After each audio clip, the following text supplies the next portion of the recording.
You're just another politician who thinks a few years in Congress makes you a constitutional scholar, Senator Mike Lee smirked, his voice echoing through the packed hearing room. The crowd of supporters behind him nodded in agreement. But then something happened that nobody expected. Congresswoman Jasmine Crockett slowly reached for a document on the table before her. Senator, perhaps this will refresh your memory about Article 3, Section 2, she said calmly. The document she held wasn't just any legal brief, it was a case Lee himself had argued and lost, containing constitutional interpretations that directly contradicted what he just claimed were the founders' clear intentions. In just 30 seconds, the smirk vanished from Lee's face. His jaw tensed as the color drained from his cheeks. The same supporters who had been nodding now sat frozen, eyes wide, as Crockett methodically dismantled his constitutional argument point by point. By the time she finished her response, the mighty constitutional warrior of the Senate was completely speechless, and what happened next would change how America viewed both of them forever. Before we reveal exactly what Crockett said that stunned Lee into silence, make sure to hit that like button and subscribe for more of these powerful political confrontations that the mainstream media won't show you.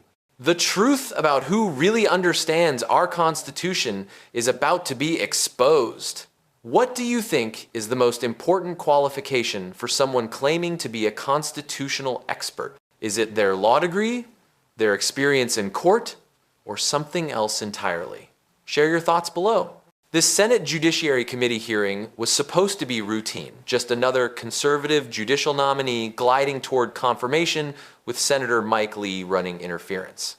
At 52, Lee had cultivated an almost mythical status as a constitutional authority, frequently pulling a pocket constitution from his suit jacket like a priest with a holy text. A graduate of Brigham Young University's law school and former clerk to Supreme Court Justice Samuel Alito, Lee had transformed from attorney to political celebrity, wielding his legal background like a weapon against anyone who dared challenge his interpretations. Mike Lee doesn't just believe in the Constitution, he believes he's its chosen interpreter, explained veteran political reporter James Wilson. When he speaks about the founders' intentions, he does so with the certainty of someone who believes he was there in the room with them in 1787. Lee rose to power during the Tea Party wave, positioning himself as the rare politician who truly understood America's founding principles. With his signature rimless glasses and professorial tone, he created an image of scholarly authority that few Republicans and almost no Democrats were willing to publicly question. His YouTube clips of schooling liberals on the Constitution regularly went viral in conservative circles, further cementing his reputation as an undefeated constitutional gladiator. What makes Senator Lee particularly effective is his ability to make complex legal arguments sound simple and absolute, noted constitutional law professor Martin Chen. He presents his interpretations not as one possible reading among many, but as the only correct reading that any honest person would reach.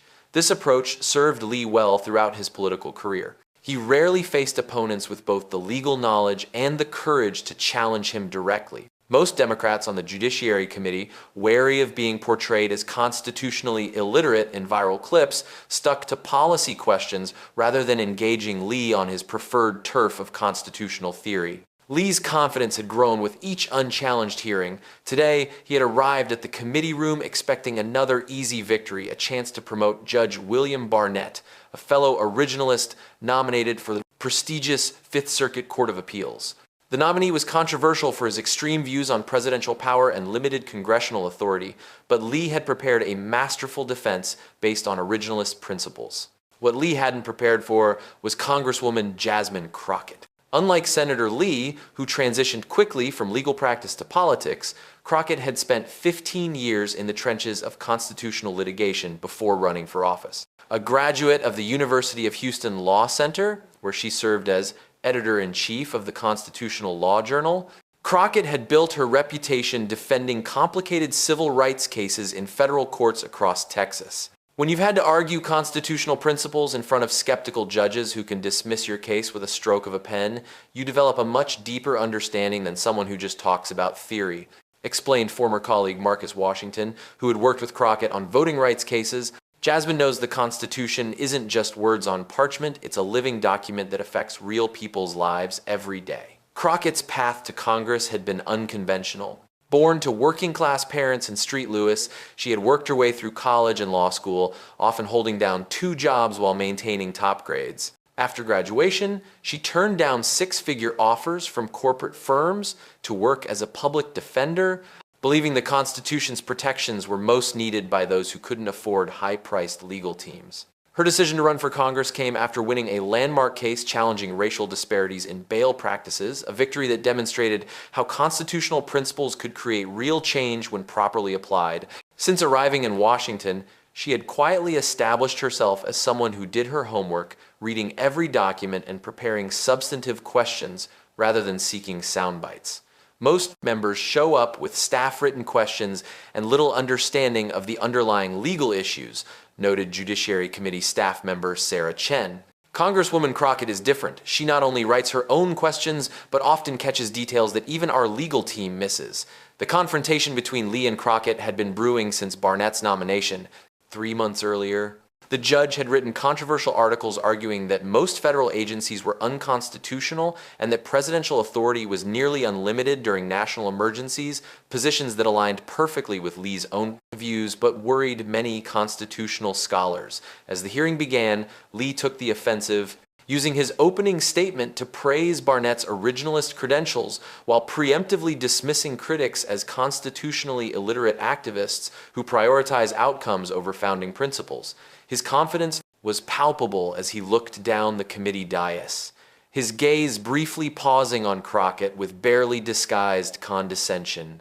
"We're fortunate to have Judge Barnett's originalist wisdom at this critical moment in our nation's history," Lee declared. Unlike some who view the Constitution as an inconvenient obstacle to their political agenda, Judge Barnett understands that fidelity to the founders' vision is non-negotiable. The stage was set for what Lee expected to be another constitutional lecture disguised as a confirmation hearing. What he didn't realize was that Crockett had spent weeks preparing for this exact moment, studying not just Barnett's record, but Lee's own constitutional claims and identifying the contradictions he had never been called to explain. Have you ever witnessed someone who claimed expertise get challenged by someone with real-world experience? What happened? Share your story in the comments. The hearing proceeded predictably at first. Republican senators praised Judge Barnett's judicial philosophy, while Democrats questioned his controversial writings on executive power. Barnett remained composed, offering carefully rehearsed answers about following precedent while avoiding specific commitments on controversial issues. When Lee's questioning period began, he set up what he clearly intended as a constitutional masterclass. "Judge Barnett, I'd like to explore your understanding of Article 2 powers." He began, settling into his chair with the comfortable air of a professor beginning a familiar lecture. "Could you explain for my colleagues who seem confused on this point why the founders clearly intended the executive branch to have primacy in matters of national security?" Barnett launched into his prepared response about Alexander Hamilton's Federalist Papers and the unitary executive theory, while Lee nodded approvingly. For nearly 15 minutes, the two engaged in a carefully choreographed dialogue that presented their shared constitutional vision as the only legitimate interpretation. "And is it your view," Lee continued, "that congressional attempts to limit executive authority during emergencies run counter to the founders' clear intentions?" "Senator, I believe the historical record speaks for itself," Barnett replied. "The founders understood that emergency situations require decisive executive action unfettered by congressional micromanagement." Lee smiled, turning toward the Democratic side of the dais. "I wish more of my colleagues shared this fundamental understanding of our constitutional structure. Unfortunately, many seem to view the Constitution as infinitely malleable to suit political purposes." When Crockett's turn finally came 3 hours into the hearing, the energy in the room had noticeably flagged. Many spectators were checking phones, and even committee members seemed to be going through the motions. Lee had pulled out papers for the next nominee, clearly considering the substantive part of the hearing over. "Congressman Crockett, you have 15 minutes, the chairman announced, stifling a yawn. "Thank you, Mr. Chairman," Crockett began, her voice calm but firm. "Judge Barnett, I'd like to start by establishing your views on precedent. What followed was a masterclass in legal questioning. Unlike previous questioners who had asked broad philosophical questions, Crockett cited specific cases and rulings, asking Barnett to explain his reasoning in detailed terms rather than generalities. In your Hoffman v. Wilson dissent, you wrote that the Commerce Clause has been expanded beyond recognition. Could you explain which specific Supreme Court precedents on the Commerce Clause you believe were wrongly decided? Barnett shifted uncomfortably. Congresswoman, I was speaking generally about the evolution of doctrine, not targeting specific cases. I see, Crockett replied, holding up a printed copy of his dissent, yet you specifically cited Wickard v. Filburn as an unconstitutional overreach? Are you now saying you do not believe that case was wrongly decided? As Barnett struggled to reconcile his contradictory statements, Lee began to pay closer attention. What had seemed like standard questioning was revealing unexpected depth. Judge Barnett, you've written extensively about executive power during emergencies. Crockett continued, in your Harvard Law Review article, you stated that congressional attempts to limit presidential authority during national emergencies are presumptively unconstitutional. Do you still hold that view? My academic writings explore theoretical positions that may not reflect how I would rule as a judge, Barnett replied, using the standard nominee evasion. I understand the distinction, Crockett persisted, but I'm asking about your constitutional interpretation, not your judicial approach. Do you believe the Constitution grants the president powers that cannot be checked by Congress during emergencies? As Barnett fumbled through another non-answer, Lee leaned forward and interrupted, Mr. Chairman, I believe the Congresswoman is badgering the nominee with gotcha questions rather than seeking to understand his judicial philosophy. Crockett turned toward Lee, her expression calm. Senator, I'm simply asking Judge Barnett to clarify his published views on constitutional interpretation, the very subject you explored earlier. Is constitutional consistency suddenly a gotcha question? The committee room grew quiet as the unexpected confrontation developed. Lee's face tightened as he realized Crockett wasn't backing down. Congresswoman, perhaps you're not familiar with the nuances of originalist interpretation, Lee said dismissively. Judge Barnett's writings reflect the founder's clear understanding of executive power, which isn't subject to modern political preferences. Crockett smiled slightly. Senator, I'm quite familiar with originalist interpretation. In fact, I'd like to explore those nuances. She turned back to Barnett. Judge, you've repeatedly cited the Federalist Papers to support your view of expansive executive power. Are you equally persuaded by Federalist 69? Where Hamilton explicitly states that the president's authority would be carefully limited compared to the British monarchs? Barnett looked toward Lee, clearly hoping for another intervention. When none came, he responded cautiously, the Federalist Papers must be read as a complete work, not cherry-picked for convenient quotes. I couldn't agree more, Crockett replied, which is why I'm puzzled by your selective citations. You quote Hamilton when he supports executive power, but ignore him when he emphasizes limitations. Lee's patience finally broke. Mr. Chairman, this line of questioning is going nowhere. The Congresswoman is clearly trying to impose her progressive constitutional views rather than evaluating the nominee's qualifications. Crockett turned directly to Lee, her tone still measured but firm. Senator, with all due respect, I'm applying the very originalist principles you champion. If those principles only work when they produce your preferred outcome, perhaps they're not principles at all, just political tools. You're just another politician who thinks a few years in Congress makes you a constitutional scholar, Lee scoffed, his voice dripping with condescension. Some of us have spent decades studying the founder's true intentions. The room tensed at this direct attack. Committee members stopped checking their phones, suddenly alert to the confrontation unfolding before them. Crockett paused, then reached for a folder on the table. Senator, perhaps this will refresh your memory about Article 3, Section 2, she said, her voice level. She held up a document that several committee members immediately recognized the transcript from Lee v. Department of Justice, a case Lee himself had argued before the D.C. Circuit 7 years earlier. In this case, you argued that the president's national security powers were limited by congressional oversight requirements, Crockett noted. You specifically stated that the founders intentionally fragmented emergency powers between the branches. That's a direct quote from your own brief. Lee's face froze as she continued.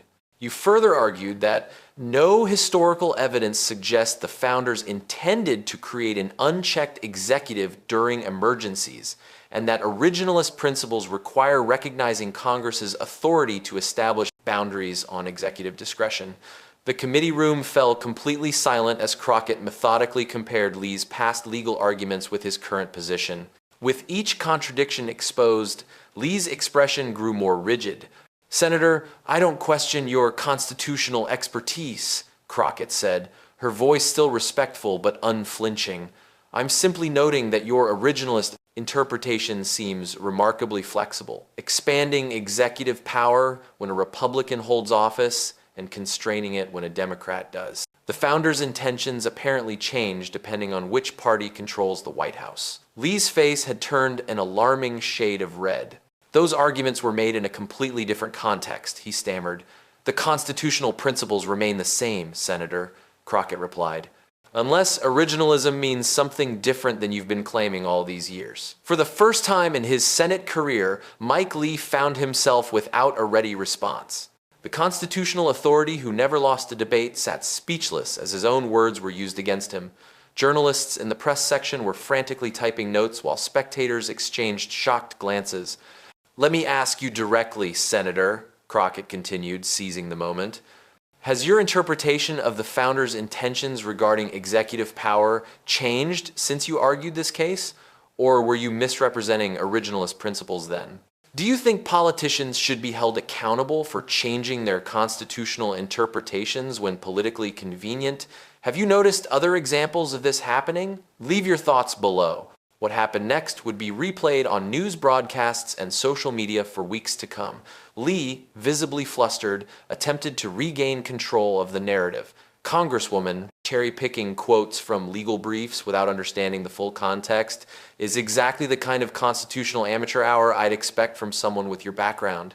It was a critical mistake. "My background?" Crockett asked, her eyebrow slightly raised.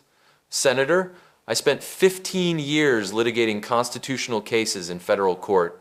I've successfully argued before the Fifth Circuit 7 times and the Supreme Court twice.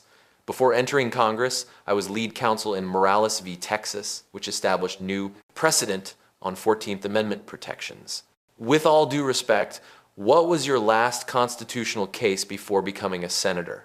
The chairman shuffled uncomfortably, recognizing the hearing had veered far from standard confirmation proceedings. "Perhaps we should return to questioning the nominee," he suggested. "I believe this exchange is directly relevant to Judge Barnett's confirmation," Crockett replied firmly. "We're discussing the very constitutional theory that underlies his judicial philosophy. If originalism can produce directly contradictory interpretations depending on political circumstances, the committee deserves to understand that flexibility before confirming a lifetime appointment." Lee attempted one final counterattack. "Congresswoman, your progressive activism is showing the Constitution isn't a living document that changes with political winds." "I couldn't agree more, Senator," Crockett responded, her voice gaining strength. "Which is why I'm troubled that your interpretation of executive power seems to have completely reversed since 2016. The founders' words haven't changed, only the party occupying the White House." She turned to the committee, addressing her colleagues directly. "This isn't about politics, it's about intellectual honesty. Judge Barnett and Senator Lee advocate originalism as the only legitimate approach to constitutional interpretation, claiming it provides clear, consistent answers derived directly from the founders' intentions. Yet when applied to executive power, their originalist reading somehow produces completely different answers depending on which party holds power." Crockett then delivered the knockout blow that left Lee completely silent. Holding up another document, she continued, "I have here Senator Lee's 2016 speech to the Federalist Society, where he stated, and I quote, 'The true originalist must follow the founders' intentions regardless of political outcome. When we alter our constitutional reading to achieve preferred results, we abandon originalism entirely.'" She let the quote hang in the air for a moment before asking, "Senator Lee, which originalism should this committee follow?" The one you advocated in court that limits executive power, or the one you're promoting today that eliminates congressional checks on the president? They can't both reflect the founder's single, unchanging intention. Lee stared down at his papers, unable to formulate a response that wouldn't further damage his credibility. For perhaps the first time in his political career, the self-proclaimed constitutional scholar found himself completely outmaneuvered on his own territory. The committee chairman, recognizing Lee's predicament, quickly called for a 10-minute recess. As senators rose from their chairs, journalists rushed from the room to file their stories, and whispered conversations erupted throughout the chamber. The confrontation had evolved from a routine confirmation skirmish into a defining moment that would reshape perceptions of both politicians. When the hearing resumed, the energy in the room had transformed. Senators who had been half listening earlier now sat attentive and engaged. Additional press had squeezed into the chamber, alerted by colleagues to the unexpected drama unfolding in what was supposed to be a routine proceeding. Lee returned with a carefully prepared statement, attempting to reframe the discussion.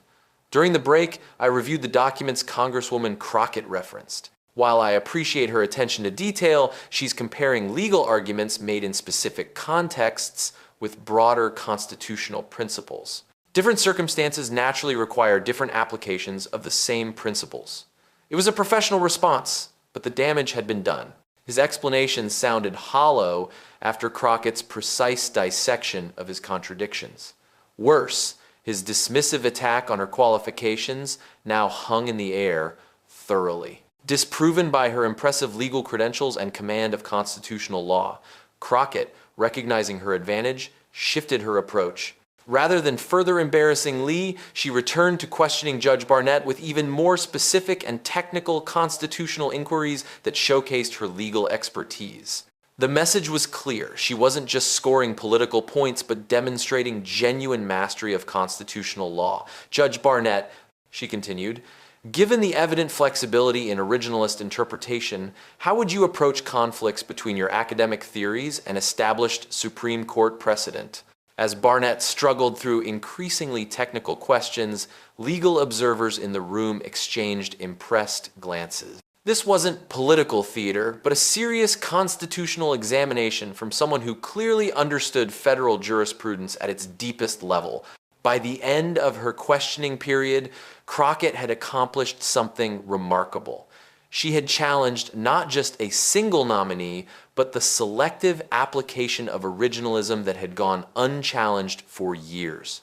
Without raising her voice or resorting to partisan attacks, she had exposed the inconsistencies that many legal scholars had noted, but few politicians had been equipped to demonstrate. As she yielded back her time, something unprecedented happened. Senator Richard Blumenthal, a former Supreme Court clerk himself, leaned toward his microphone.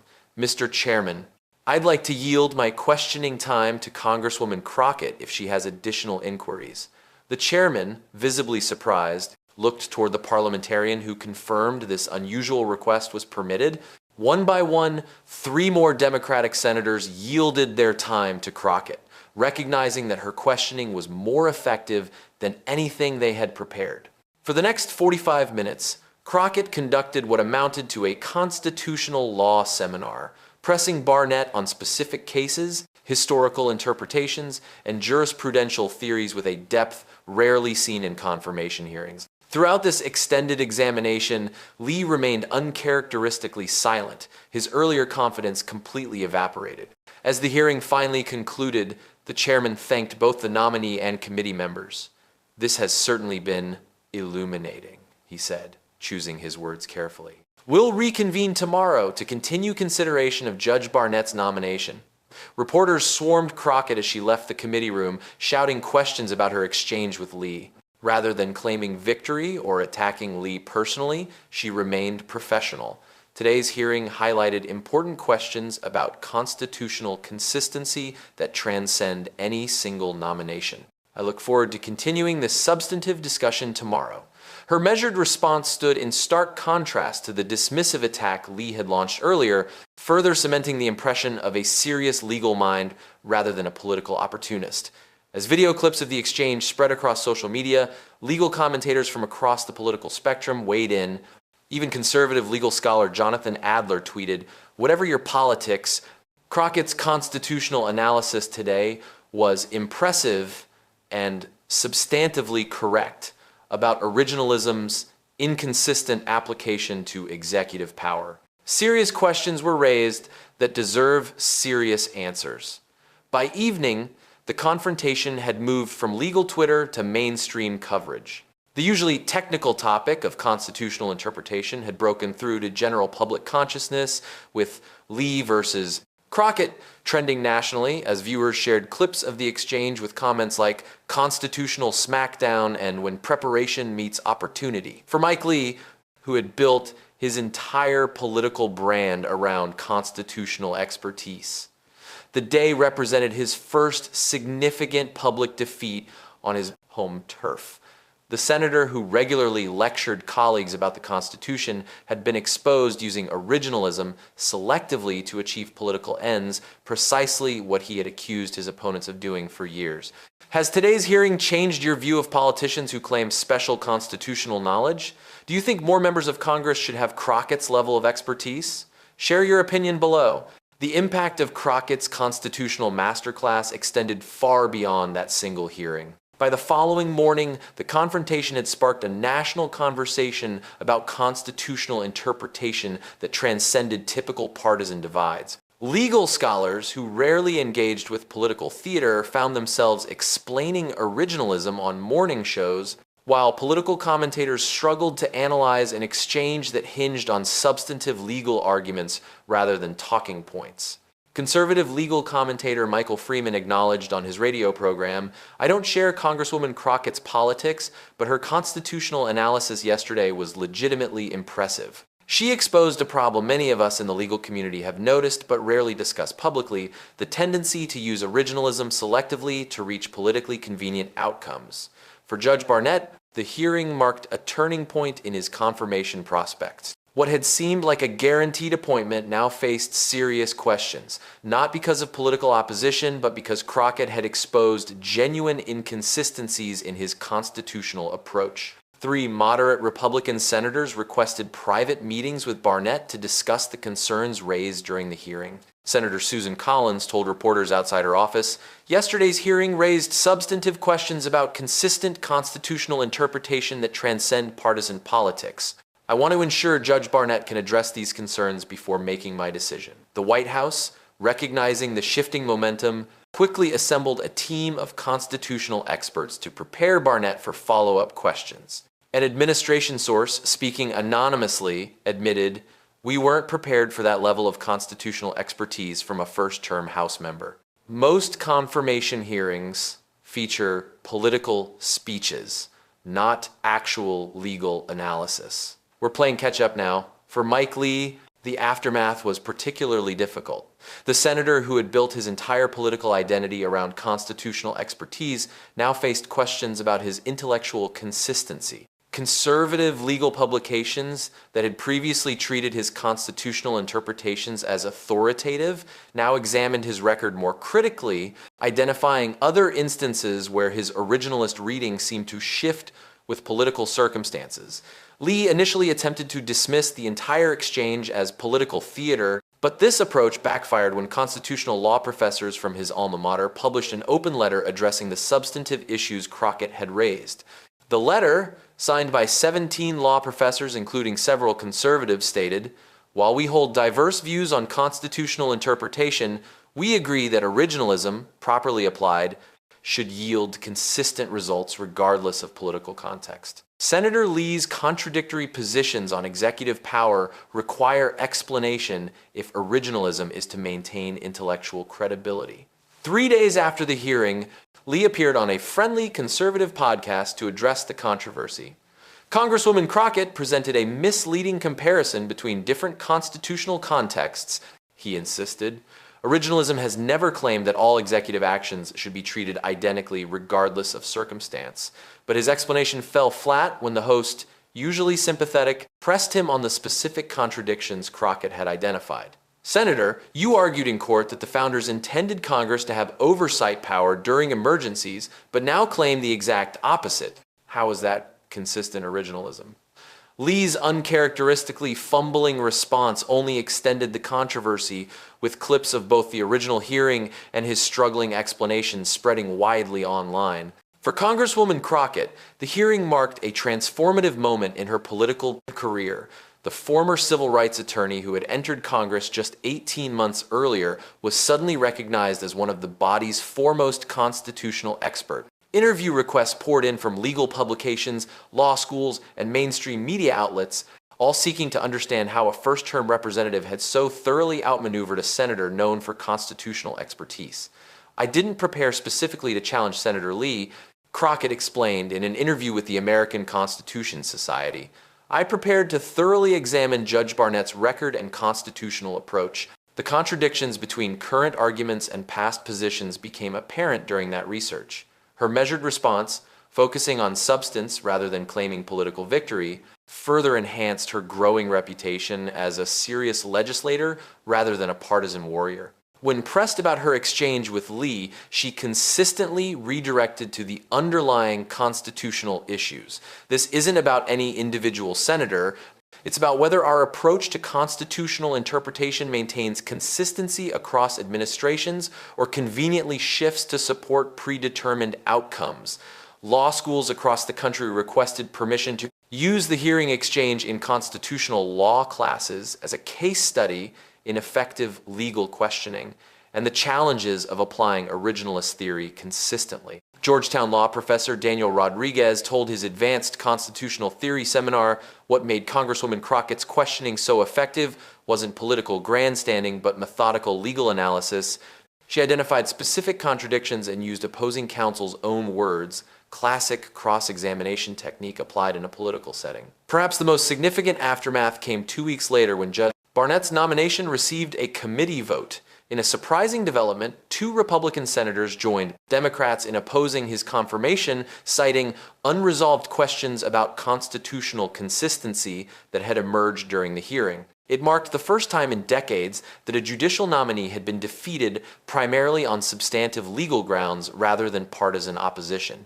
In his statement explaining his unexpected no vote, Republican Senator Tim Scott said, "While I share many of Judge Barnett's judicial philosophies, the recent hearings raised legitimate concerns about consistent application of originalist principles that the nominee was unable to satisfactorily address. Lifetime appointments require complete confidence in a judge's constitutional approach. The defeat of Barnett's nomination sent shockwaves through the judicial confirmation process. Suddenly, nominees faced expectations of genuine constitutional consistency rather than merely reciting the right philosophical buzzwords. White House counsel offices for both parties began more thoroughly vetting nominees' past writings for potential contradictions, recognizing that performative originalism would no longer suffice." Legal journalist Sarah Littman observed in her analysis, "The Crockett-Lee exchange has fundamentally altered the judicial confirmation landscape. Constitutional soundbites and selective originalism that shifts with political winds are now liabilities rather than assets. Future nominees face expectations of intellectual consistency that simply didn't exist before that hearing." For the broader political landscape, the confrontation established a new standard for constitutional discussions in Congress. Members who had previously made sweeping constitutional claims without challenge now faced colleagues prepared to test those assertions against their own record. The era of unchallenged constitutional posturing had ended. 6 months later, Harvard Law Review published a symposium on constitutional consistency across political contexts, featuring contributions from leading scholars across the ideological spectrum. The introduction specifically cited the Crockett-Lee exchange as a watershed moment that brought long-simmering academic concerns about selective originalism into public consciousness. For Mike Lee, the hearing ultimately became a humbling lesson in the dangers of constitutional overconfidence. While he maintained his Senate seat and conservative support, his carefully cultivated image as an undefeated constitutional authority had been permanently altered. Future claims about the founder's clear intentions now faced skepticism, even from allies who remembered his inability to reconcile his contradictory positions. Crockett, meanwhile, translated her newfound prominence into substantive legislative influence. Rather than pursuing media fame, she focused on applying her constitutional expertise to draft legally sound legislation and build unlikely coalitions around judicial reform. Her office became known as a resource for members from both parties seeking to ensure their proposals would withstand constitutional scrutiny. When interviewed a year after the famous exchange, Crockett reflected, "That hearing wasn't about scoring political points or embarrassing anyone. It was about bringing substance back to our constitutional discussions. The founders gave us brilliant but complex frameworks that deserve more than selective interpretation to reach predetermined outcomes." If that confrontation helped elevate our constitutional dialogue even slightly, then it served its purpose. The Lee-Crockett exchange now appears in constitutional law textbooks as a case study in both effective legal questioning and the challenges of maintaining theoretical consistency across political contexts. What began as a routine confirmation hearing had become a defining moment in modern constitutional discourse, a rare instance where substance triumphed over political performance and genuine legal expertise changed not just a single nomination, but the broader approach to constitutional interpretation in American politics. As one constitutional scholar observed in a retrospective analysis, before that hearing, politicians could claim originalist authority while applying wildly inconsistent interpretations depending on political convenience. After Crockett's methodical dismantling of that approach, constitutional claims in Congress face a new standard of intellectual consistency. It's rare that a single congressional exchange fundamentally changes how we approach constitutional debate, but that's precisely what happened that day. The most lasting legacy, however, may be the inspiration Crockett provided to a new generation of legally trained Americans considering public service. Law school applications notably increased in the year following the hearing, with admissions essays frequently citing the desire to bring similar expertise to public debate. Watching that exchange showed me that deep legal knowledge still matters in our political system, wrote one Harvard Law School applicant whose essay was later published. Congresswoman Crockett demonstrated that substance can still triumph over sound bites when applied with precision and conviction. For a political system often criticized for prioritizing performance over substance, the confrontation between Lee and Crockett offered a glimpse of a different path, one where expertise, preparation, and intellectual consistency could still prevail over political posturing. It remains a rare example of congressional oversight functioning exactly as the founders intended, testing claims against evidence, holding power accountable, and ultimately advancing public understanding of the Constitution that guides our democracy. If you found this breakdown of how real constitutional expertise can change our political discourse valuable, make sure to like this video and subscribe for more in-depth analysis of the moments that truly matter in American politics. The battle for our constitutional future continues every day, and informed citizens are the strongest defense against selective interpretations that serve power rather than principle. What other political confrontations would you like to see analyzed in this format? Which politicians do you think demonstrate genuine expertise rather than talking points? Let us know in the comments below.